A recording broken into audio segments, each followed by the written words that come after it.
বন্ধুরা, মন দিয়ে শোনো। শান্ত রাতের আকাশ, মিটমিট করা তারা আর এক স্নিগ্ধ শীতল বাতাস সবকিছুকে কত সুন্দর আর পান্তুপূর্ণ করে তোলে। কিন্তু এই শান্তি কি আমাদের ভেতরে আছে? সম্ভবত নেই। বাইরের জগৎ যতই শান্ত হোক না কেন, যদি আমাদের হৃদয় ও মন অশান্ত থাকে, সবকিছুই ম্লান মনে হয়। কেন এই অস্থিরতা, এই প্রশ্ন, এই শূন্যতা? আমরা সবাই জীবনে শান্তি, সুখ আর ভারসাম্য খুঁজি, কিন্তু কেন এমন হয় যে যখনই আমরা এর কাছাকাছি যাওয়ার চেষ্টা করি, আমাদের হৃদয় ও মন অস্থির হয়ে ওঠে? অস্থিরতা এমন একটি শব্দ যা প্রত্যেক মানুষ জীবনের কোনো না কোনো সময়ে অনুভব করে, কিন্তু এই অস্থিরতার আসল কারণ কি? কখনো কখনো মনে হয় যেন আমরা এক অজানা দৌড়ে ছুটছি, যার শেষ কোথায় তা আমরা জানি না। আমরা সাফল্য, অর্থ এবং সম্মানের পেছনে ছুটতে গিয়ে এতটাই জড়িয়ে পড়ি যে নিজেদের হারিয়ে ফেলি। আর তখন, যখন হৃদয় আর মনের মধ্যে যুদ্ধ শুরু হয়, অস্থিরতা আমাদের সবচেয়ে বড় সঙ্গী হয়ে ওঠে। এই অস্থিরতা কোনো রোগ নয়, এটি একটি সংকেত। এটি আমাদের থামানোর চেষ্টা করে। আমরা কি করছি তা এটি আমাদের বলে দেয়। সম্ভবত এটা আমাদের আত্মার প্রকৃত ইচ্ছা নয়, কিন্তু তা শোনার পরিবর্তে আমরা একে দমন করার চেষ্টা করি। সোশ্যাল মিডিয়ায় হারিয়ে যাই, অকারণে নিজেদেরকে অন্যদের সাথে তুলনা করি এবং নিজেদের থেকে পালিয়ে যাওয়ার সবচেয়ে বড় ভুলটি করি। যদি আপনি মনোযোগ দিয়ে দেখেন, অস্থিরতা আমাদের ভেতর থেকেই জন্ম নেয়। এটা সেই সব ভুলেরই ফল যা আমরা বারবার করি এবং তা উপলব্ধিও করি না। ভেবে দেখুন, আমরা আমাদের জীবনে সবসময় সাফল্য এবং সুখের সন্ধানে থাকি। আমরা দৌড়াতেই থাকি, কিন্তু আমরা আসলে কোন দিকে দৌড়াচ্ছি তা বোঝার জন্য কি কখনো থামি? এই অস্থিরতার সবচেয়ে বড় কারণ হল আমাদের মনোযোগ বাইরের জগতের ওপর এতটাই কেন্দ্রীভূত হয়ে পড়ে যে আমরা নিজেদের থেকে বিচ্ছিন্ন হয়ে যাই। আপনি কি কখনো লক্ষ্য করেছেন যে যখন আমরা আমাদের লক্ষ্যে পৌঁছাতে পারি না বা আমাদের স্বপ্ন ভেঙে যেতে দেখি, তখন হৃদয় এবং মনের মধ্যে সংযোগ দুর্বল হয়ে পড়ে? অস্থিরতা তখন বাড়ে যখন আমাদের হৃদয় এক জিনিস চায় এবং আমাদের মন অন্য কিছু চায়। এটা অনেকটা নৌকার দুই দিককে ভিন্ন দিকে টেনে নিয়ে যাওয়ার মতো। এই অস্থিরতার কারণ প্রায়শই আমাদের অভ্যাস। আমরা অন্যদের প্রত্যাশা পূরণ করতে গিয়ে নিজেদের ভুলে যাই। আমাদের কাছে এত প্রযুক্তি এবং এত তথ্য থাকা সত্ত্বেও আমরা আমাদের মনকে কিভাবে শান্ত রাখতে হয় তা জানি না। এটাই সবচেয়ে বড় পরিহাস। প্রকৃতপক্ষে বাইরের জগৎকে জয় করতে গিয়ে আমরা আমাদের ভেতরের জগতের কাছে হেরে যাই। এই অস্থিরতার শিকড় আমাদের শৈশবে প্রথিত। আমাদের শেখানো হয়েছিল যে জীবন একটি দৌড়, কিন্তু আমাদের বলা হয়নি যে সেই দৌড়ে মাঝে মাঝে থেমে শ্বাস নেওয়াও জরুরি। আমরা ভুলে যাই যে শরীর ক্লান্ত হলে বিশ্রাম প্রয়োজন এবং মনও ক্লান্ত হলে তার বিশ্রাম দরকার। কিন্তু আমরা কি করি? আমরা ক্লান্ত মন আর ভগ্ন হৃদয় নিয়েও একই দৌড়ে চলতে থাকি। আমরা ব্যর্থ হই কারণ হৃদয়ের কথা শোনার পরিবর্তে আমরা অন্যের কথায় মগ্ন থাকি। এই সব কিছু আমাদের অস্থিরতা কেবল বাড়িয়েই দেয়। ভেবে দেখুন তো, আপনিও কি একই রকম ভুল করছেন? আপনিও কি সেই শান্তির সন্ধান করছেন যা বাইরে নয়, আপনার ভেতরেই লুকিয়ে আছে? আজকের ভিডিওটি শুধু আপনার অস্থিরতার কারণই প্রকাশ করবে না, বরং একে কিভাবে নিজের শক্তিতে পরিণত করা যায় তাও শেখাবে।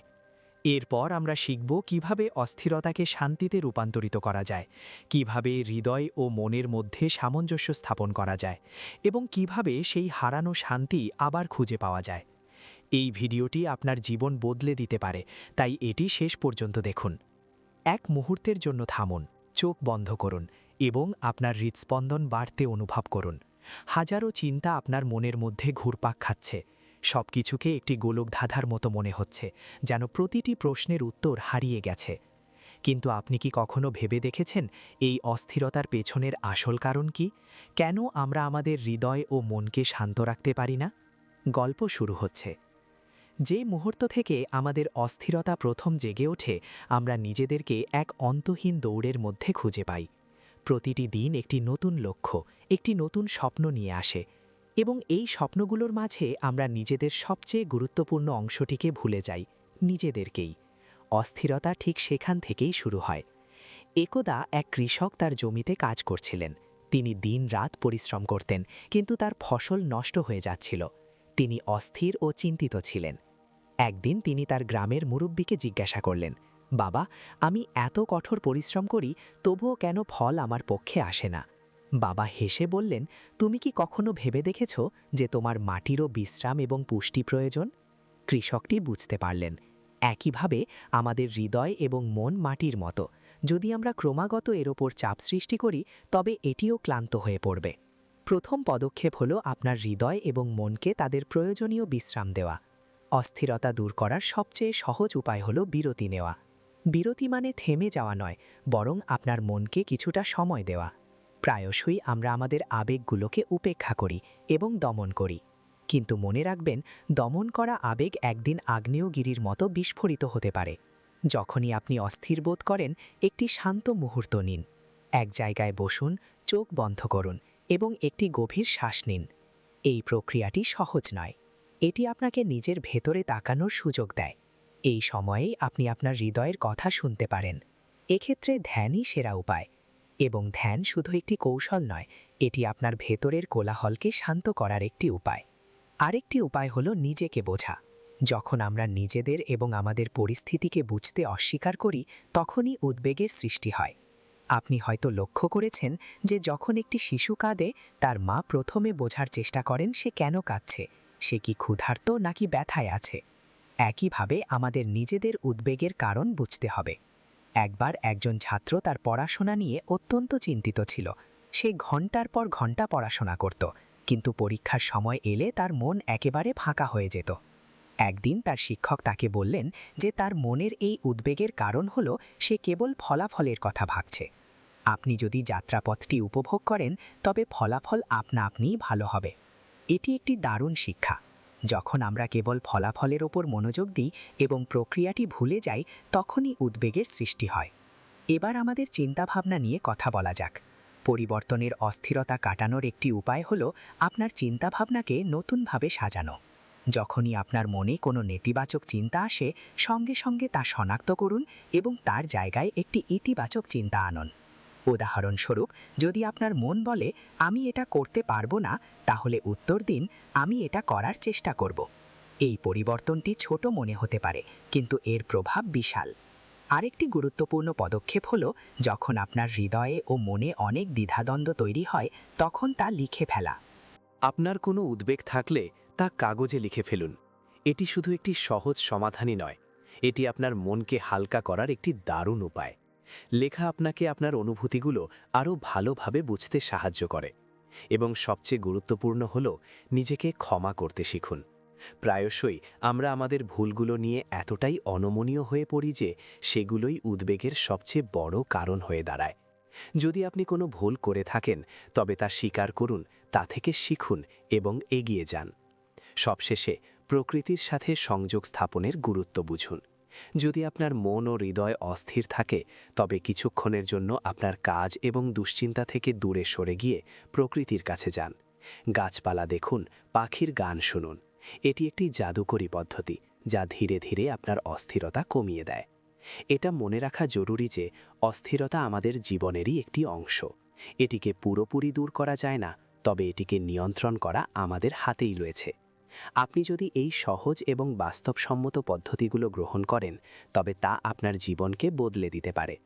অস্থিরতাকে আপনার জীবনের দুর্বলতা হতে দেবেন না, বরং এটিকে এমন একটি মাধ্যম হিসাবে ব্যবহার করুন যা আপনাকে আপনার নিজের আরও কাছে নিয়ে আসে। বন্ধুরা, আপনারা কি কখনো ভেবে দেখেছেন অস্থিরতা কেন হয়? কেন এমন মনে হয় যেন আপনার হৃদয় ও মন এক জালে আটকা পড়েছে? এই অস্থিরতা শুধু একটি অনুভূতি নয়, এটি একটি লক্ষণ যে আমাদের জীবনে এমন কিছু ঘটছে যা আমাদের আটকে রাখছে, পিছিয়ে দিচ্ছে। এই অস্থিরতার পেছনের আসল কারণ এবং আমাদের জীবনে এর প্রভাব বোঝা অত্যন্ত জরুরি। চলুন প্রথমে অস্থিরতার কারণগুলো নিয়ে আলোচনা করা যাক। সবচেয়ে বড় কারণ হলো আমাদের ব্যস্ত জীবন। আমরা প্রতিদিন সকালে ঘুম থেকে উঠি এবং সময় মতো কাজ শেষ করার, অন্যদের ছাড়িয়ে যাওয়ার, নিজেদের প্রমাণ করার এক দৌড়ে অংশ নিই। কিন্তু এই দৌড়ে আমরা প্রায়শই নিজেদেরকে পেছনে ফেলে আসি। এই অস্থিরতা সেখান থেকেই শুরু হয়। আরেকটি প্রধান কারণ হলো আমাদের প্রত্যাশা।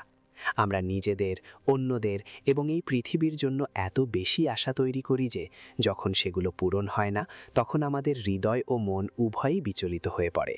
ভেবে দেখুন, এমন কি কখনো হয়েছে যে আপনি কিছু চেয়েছেন এবং তা পাননি, সেই মুহূর্তে আপনি কী ধরনের মানসিক অস্থিরতা অনুভব করেছিলেন? এই অস্থিরতা হলো সেই অতীতের ফল। এক যুবক তার চাকরিতে পদোন্নতি না পাওয়ায় গভীরভাবে বিচলিত ছিল। সে দিন-রাত ভাবত কেন তাকে তার প্রাপ্য সম্মান দেওয়া হচ্ছে না। এই অস্থিরতা তাকে এতটাই গ্রাস করেছিল যে তার স্বাস্থ্যের অবনতি হতে শুরু করে। এই উদাহরণটি দেখায় যে কিভাবে আমাদের প্রত্যাশা এবং তার সাথে জড়িত হতাশাগুলো আমাদের হৃদয় ও মনকে জড়িয়ে ফেলতে পারে। তাছাড়া আজকের ডিজিটাল যুগ এক্ষেত্রে একটি বড় কারণ।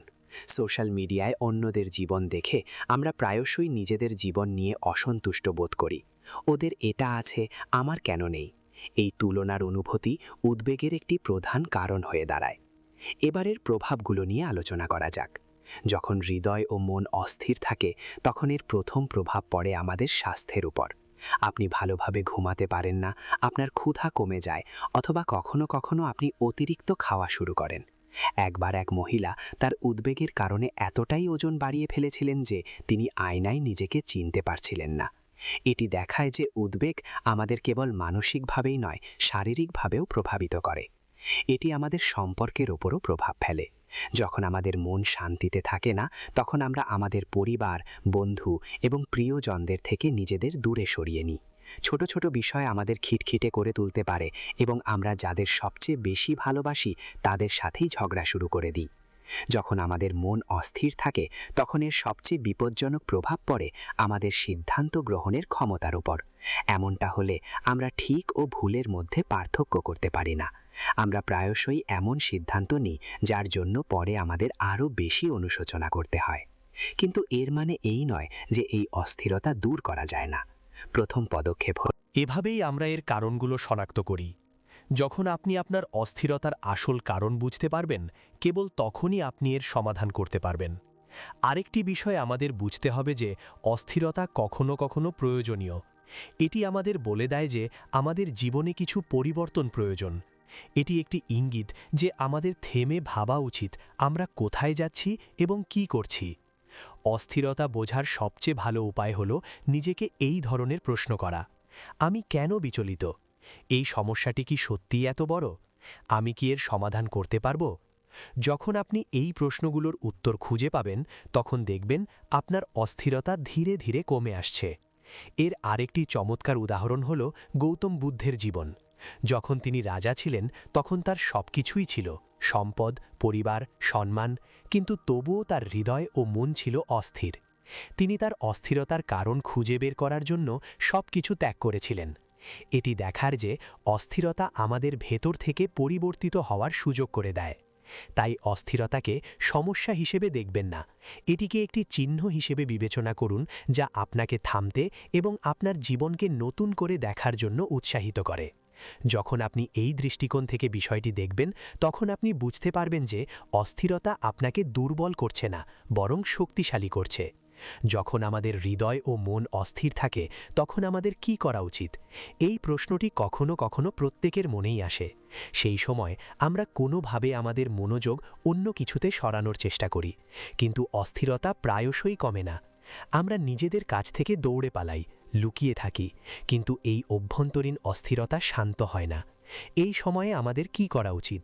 নিজেদের সান্ত্বনা দেওয়ার এবং শান্তি খুঁজে পাওয়ার কোনো উপায় আছে কি? প্রাচীন ভারতীয় গ্রন্থগুলিতে এই ধরনের সমস্যার স্পষ্ট সমাধান দেওয়া হয়েছে। হাজার হাজার বছর আগে আমাদের ঋষিদের বলা কথা আজও কি ততটাই কার্যকর। প্রথম এবং সবচেয়ে গুরুত্বপূর্ণ সমাধান হল আত্মদর্শন। অস্থিরতার সম্মুখীন হলে আমাদের প্রথমে নিজেদেরকে জিজ্ঞাসা করা উচিত, আমি কেন বিচলিত?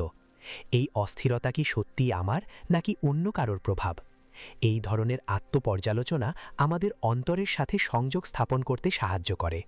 এটি এমন একটি মুহূর্ত যখন আমরা আমাদের চিন্তা ও অনুভূতির মূলে পৌঁছতে পারি।